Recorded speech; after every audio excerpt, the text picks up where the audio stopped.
Zimbabwe. Cricket জগতে এই নামটা শুনলেই সবার আগে মনে হয় যে ধুস, এটা আবার একটা টিম নাকি?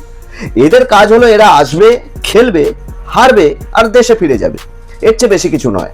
কিন্তু না বাবু না, 2026 সালে সিকান্দার রাজার ক্যাপ্টেনশিপে জিম্বাবুয়ে শুধুমাত্র জিম্বাবুয়ে নয়, জিম্বাবুয়ে এই মুহূর্তে এমন পরিমাণ জ্বলে উঠেছে যে ক্রিকেট জগতের সবচেয়ে বড় বড় নামগুলোকে ধুলোয় মিশিয়ে দিচ্ছে।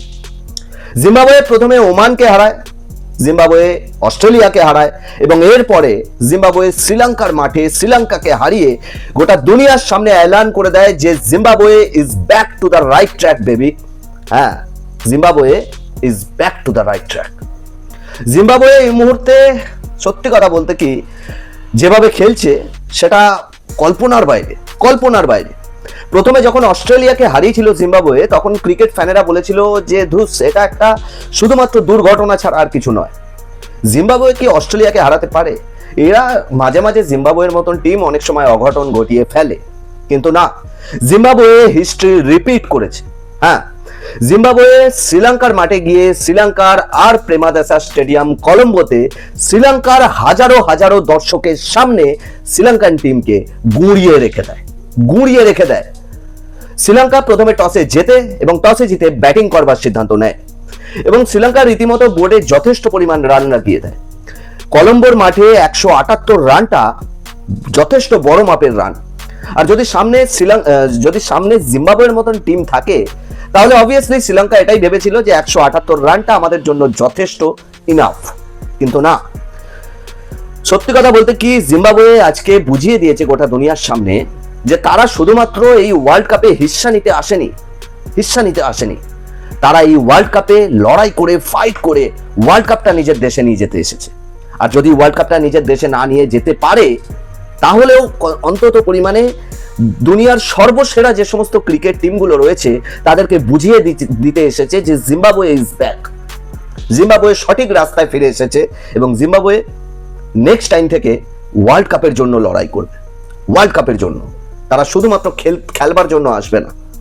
একবার জোরদার তালিয়া হোক জিম্বাবুয়ের জন্য, জোরদার তালিয়া হোক। দেখো, জিম্বাবুয়ে 178 রানটা শ্রীলঙ্কার বিরুদ্ধে মাত্র 4 উইকেটের বিনিময়ে চেস করে দেয়, সেটাও 19 ওভার 3 বলে। 3টে বল বাকি থাকতে জিম্বাবুয়ে শ্রীলঙ্কার মাঠে শ্রীলঙ্কার হাজারো দর্শকের সামনে এবং হাজারো দর্শকের শ্রীলঙ্কা বলে চিৎকারটাকে দাবিয়ে দিয়ে জিম্বাবুয়ে শ্রীলঙ্কার সাথে ম্যাচ জিতে নেয়। সিরিয়াসলি ইয়ার, দিল থেকে বলছি, মন থেকে বলছি যে বাংলাদেশের মতন টিমটাকে, বাংলাদেশ, আফগানিস্তান বা পাকিস্তানই বলো না কেন, এদেরকে না শেখা উচিত। বিশেষ করে বাংলাদেশকে শেখা উচিত যে খেলতে কিভাবে হয়, জিততে কিভাবে হয়, ওয়ার্ল্ড কাপে আসলে লড়াই কিভাবে করতে হয়, কিভাবে ওয়ার্ল্ড কাপের রেসে নিজেদেরকে এগিয়ে নিয়ে যেতে হয়। একবার জোরদার তালিয়া হোক ইয়ার জিম্বাবুয়ের জন্য, জোরদার তালিয়া হোক।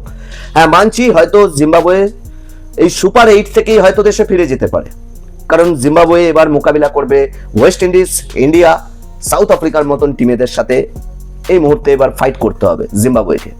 আর হ্যাঁ, হয়তো তারা হেরেও যাবে, কিন্তু জিম্বাবুয়ে মানে ভাই সত্যি কথা বলছি, জিম্বাবুয়ে যেটা করে দেখিয়েছে সেটার জন্য স্যালুট, একবার জিম্বাবুয়েকে স্যালুট। অস্ট্রেলিয়ার মতন টিমকে হারানো, শ্রীলঙ্কার মতন টিমকে শ্রীলঙ্কার মাঠে গিয়ে হারানো এবং ওয়ার্ল্ড কাপের রেসে নিজেদেরকে এগিয়ে নিয়ে যাওয়া, এটা কিন্তু চারটিখানি বিষয় নয়। যেখানে আফগানিস্তানের মতন টিম ছিটকে গেছে ওয়ার্ল্ড কাপ থেকে, কিন্তু সেই রেসে জিম্বাবুয়ে এখনো পর্যন্ত টিকে আছে, এটাই তো সবচেয়ে বড় কথা।